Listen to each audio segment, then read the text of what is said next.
Sexual Health Week suggests that nearly half of young people learn about consent from watching TV shows and films.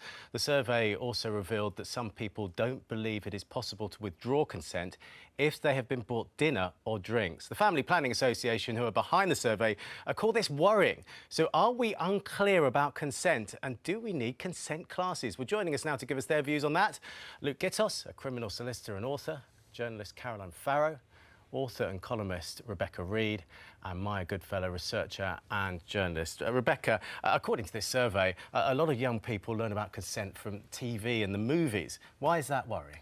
I think it's quite worrying because there's no sort of vetting about what you see on TV, and also what you see on TV is not necessarily designed to educate about consent. But it's unsurprising because if parents are uncomfortable talking about it, because talking about sex with your kids is a bit awkward, then where else are you going to get the information from if it's not at school or at university? So there's a massive, this proves there's a massive gap in people being taught about consent appropriately. So they're just making educated guesses based on EastEnders or Gossip Girl. So where should we be learning it from? So I think it should be starting really, really early with kids from school. So we teach kids, you know, all sorts of things. We teach them about saying please and thank you and asking you how to go to the loo. And I think that's the great moment to say to somebody, you know, having your toy taken away from you feels different from sharing it with your friend.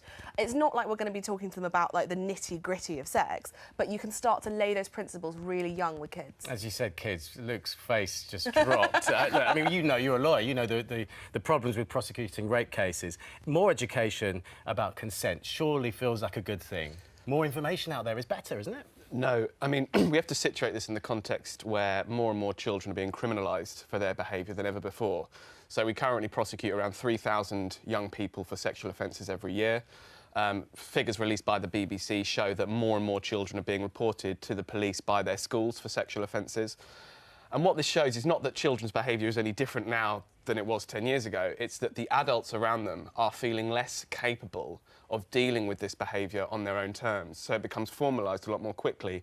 So safeguarding become involved, and then once safeguarding become involved, it's very natural that it leads to a police inquiry into the child. And I think that's the environment in which these consent classes take place. Now, if the argument is seriously, well, this is just about teaching kids manners and about teaching kids to be generous with one another, well, of course, schools and parents have always done that and always will do that. The real problem is tying this in with sexual deviance, and I think that's a really problematic step to take. So right. I think that's an interesting point, but actually if you look at the government's guidelines, which are going to come into force in 2020, that's not actually what you see at all. What you see is them saying at primary school age, you will be taught about relationships, what's a healthy relationship, knowing how to report things that maybe are concerning to you, who to speak to, online safety, but also knowing your boundaries and other people's boundaries. So what we have in schools at the moment, and I've spoken to numerous teachers about this, is they do talk about what is appropriate touching, inappropriate touching, respecting other people's space, but that is not part of the curriculum. So not all schools are necessarily doing this. So what we're going to see at primary school level, and there's still consultation on this, so we can all feed into this until November if we want,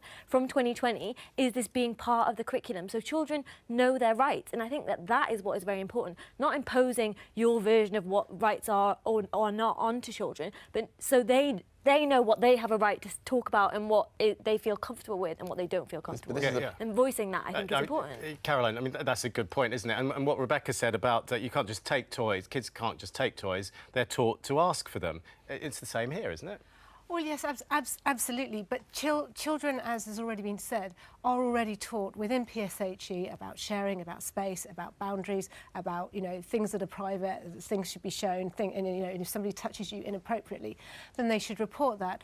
I think what concerns me here, actually, is that I looked at the wording of the Family Planning Association survey, and it was quite unclear. It said, you know, people think it's OK. Now, the way that you phrase questions is often very much engineered to get a certain answer. And we do already have very hard legal lines. So, yes, of course, you know, I think predominantly children need to be taught that no means no, and when someone says stop, that they must absolutely stop. But another survey just recently in July, and I think that was from the British Pregnancy Advisory Service, said that 2/3 of 16 to 18-year-olds haven't had sex and aren't having sex. Children, on average, are having much less sex than they did 15, 20 years ago, and that's partly due to the rise, of course, of social media. We're not talking about them, are we? We're talking about the people who are... If you actually say that, OK, fewer children are having sex, and then Luke says that more children are being criminalised, and then you've got the FPA saying, actually, we don't just want to teach people how to consent to sex, but we want to teach them how to give enthusiastic consent. Yes, yes, yes. That's a bit creepy. I think what we have to really understand is that people are having sex in a totally different way. So when I was a teenager, phones were coming in. Sexting pictures of yourself was becoming a thing. And the reason that criminalisation is a problem is because people are making child porn of themselves when they take naked pictures, sending it to people who are maybe a year older than them, and that person is by default a sex offender. They need to know that. Let's move this on from kids to school children and university students. Luke, I mean, should we be teaching university students this sort of stuff? Well, again, you receive a lot of misleading information about the university campus, which would lead you to believe that it's a hotbed of rape and sexual assault. Well, 1 in 10 female students say they have been raped. It seems pretty bad to me. Well, I think what happens at university is that people go away and leave home for the first time, and sex becomes, probably for the majority of people, a lot more of a common occurrence. They're going out and experimenting and falling into situations which maybe later become less clear and less well understood. Which is why we need consent lessons, isn't it? But I don't think consent classes are going to magically make everyone's sexual experiences a whole lot better. But hold on a second.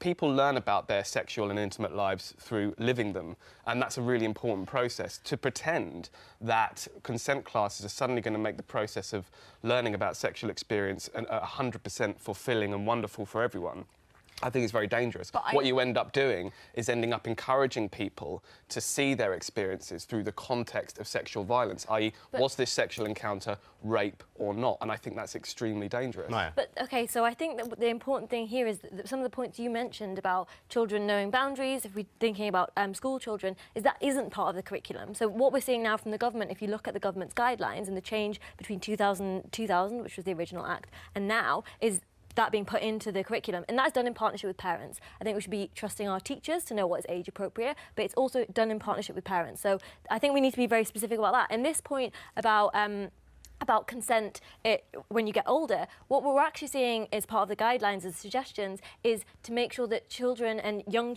adults know the law. Yeah. So this is what I think is really interesting, is a lot of women and a lot of men actually don't know what the law is about what's classed as sexual assault and what is not. So I actually think making sure that people are informed about what is the legal definitions and what their rights are under that is incredibly important to have this conversation in a and we'll pick up on that in just a moment. Let's find out what will actually be in these classes. Let's go to Cherry with some guests outside on the piazza.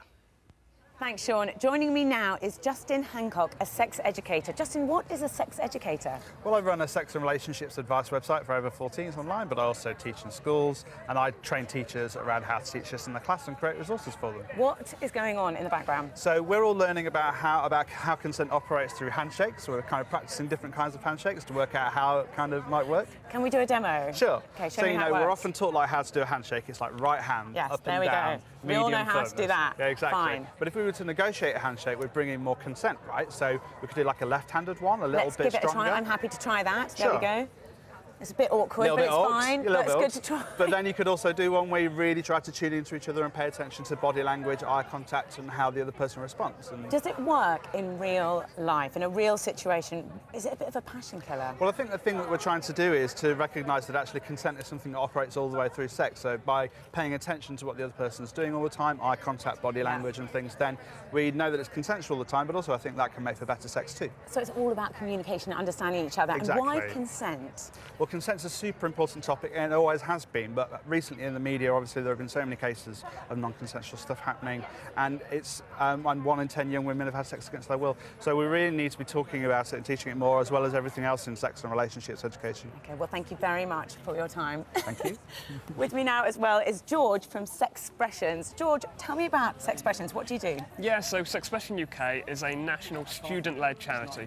We go into schools across the country into inclusive, and comprehensive relationship and sex education. What kind of age group do you talk to? Yeah, so in schools we're normally talking to 18 down to 11-year-olds. I mean, it's very difficult. As a parent, this subject is terrifying. I mean, Yeah. should we be having these conversations, or is it your job? So I think everyone should be having these conversations, but when we go into schools we can create a safe space and make sure they get the facts to make their own decisions. What kind of reactions do you get from the kids? Do they take it seriously? Do they understand? Yeah, and we get such a good reaction. Being closer to an age makes it that little bit more relatable, and we can break down those barriers and get the conversation going. Amazing. Well, George, thank you very much for your time. Lovely to speak to you. Sean, back to you.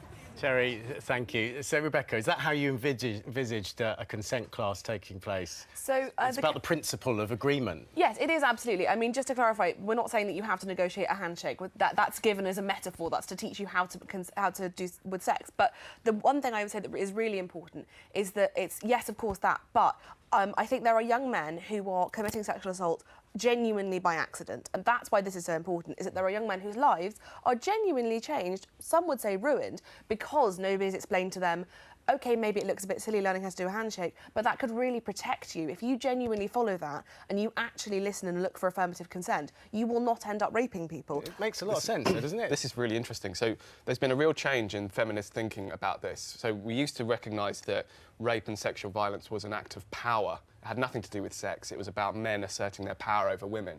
Now it's something you can commit by accident. I think that's a very interesting change. I can tell you from working, to be fair. Okay, but working with and dealing with these cases on a regular basis, you see that it's not something you commit by mistake. It's an act of violence, and we should recognise it as that. And we should draw a very clear line between acts of violence, sexual. Hold on, one moment.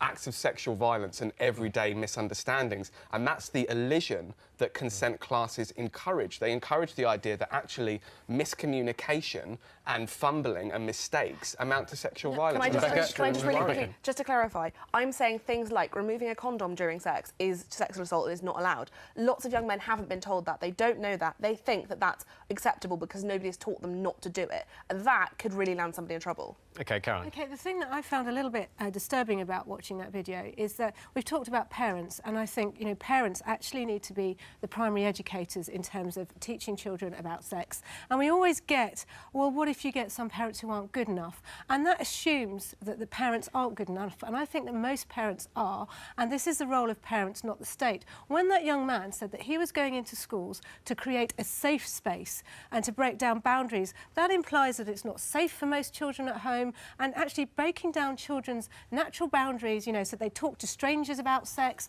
and that, you know, they're kind of a little bit disinhibited, I think is actually profoundly worrying. I think children need to talk about these things, but I think actually we need to empower parents more and to say to parents, have these conversations with your children. And do you know what? Every single parent is going to have different values on these things. And actually the state is imposing what they think should be your sex life onto children. Right, you don't look like you agree. The point is the state isn't, right? So what we see with our sex education classes right now is it's important for children to talk about these things in a school setting, learn about the biology of these things, talk to one another about it. But also, if you want to, you can withdraw your child from these classes. It's within the guidelines to say parents have the right to do that. Teachers will also talk to parents about what is going to be in the lesson. But in terms of thinking about this point about the law, what I think is important here is there are like clear lessons guidelines in terms of what the how this is going to be taught in schools around what the law is, but there is an additional thing around consent, around being aware of what another person wants and what you want, being able to communicate that. That isn't necessarily all about committing a crime. It's about making sure that you are considering someone else's feelings, right? So this comes back to the point about sharing toys. So you can have these conversations with young children, but also with older children around sex, saying, what do you want and what do I want, and can we communicate this in a way that takes one another's feelings into account. So it's not just about saying criminalising people or not. It's a much more, consent is fluid in a sense. Let's find out what people are saying at home. Cherry? Thank you, Sean. So Polly says, consent needs to be taught in schools. Many kids don't have positive role models at home, and far too many rely on the internet for their education, in inverted commas. Mark says, do young people really need to be told what's right and wrong regarding sexual consent? It's not difficult to work it out yourself. Jason says, television and media in general is the worst way to learn about consent. There are no moral consequences shown for certain decisions made. And John finally says, yes means yes, no means no. If any doubt, say no. That's all you need to teach kids about consent. So quite a simple message from John. So, thanks, Cherry. That's an interesting point. Yes means yes, no means no. The rest of it doesn't matter. But I don't think that takes into account things like if you have gone home with somebody after a night out and they think it's going in one direction, having the empowerment to say no is very, very difficult. And if somebody says to you, do you want to go upstairs or would you rather I called you a cab? That is a really great moment. That's the kind of thing that you should teach people. Giving people an out. They just say no. They should just say no. It's very hard to say no. And the study shows that a lot of women have had sex because they thought it was awkward or uncomfortable or even dangerous to say no. I mean, is it hard to say no? Just to go over those figures, 10% of people don't think you can withdraw consent if you have already kissed a person, you're in the bedroom, as we were talking with Rebecca, or you've bought someone food or drink. I mean, that's shocking, isn't it? Well, if you look at the detail of those statistics, you'll see that the way they pose the question really is geared towards getting a particular result. And I think if you pose the question in a slightly different way, you'd get a different answer. But we need to look at the hard edge of this, because the way it's being presented here is that it's all very lovely. It's just teaching kids about how to be polite. It's all teaching kids about how to be considerate of one another. But the hard edge of this is the criminalisation of children. And to get away from that, I think, is dishonest. I think we need to recognise the fact that there is now a network around young people and children who are scrutinising their behaviour on the basis of an agreed standard, which is now going to be a part of the curriculum. And if they fall foul of that on too many occasions, safeguarding becomes involved, then the police come involved. And then they end up getting convicted for sexual offences. They end up with a sexual offender's record. They're on the sexual offenders register for the rest of their life. It's a catastrophic impact. So we need to focus on the hard edge of this, not to pretend consent classes are some lovey-dovey hippie workshop, the kind of mad stuff you just saw in that VT. What we're actually experiencing is the criminalisation of children, and to fail to engage with that, you risk a catastrophic impact on young people. It's a fascinating and interesting debate, and I know you're desperate to come back on that, but we're out of time, so thank you all very much indeed.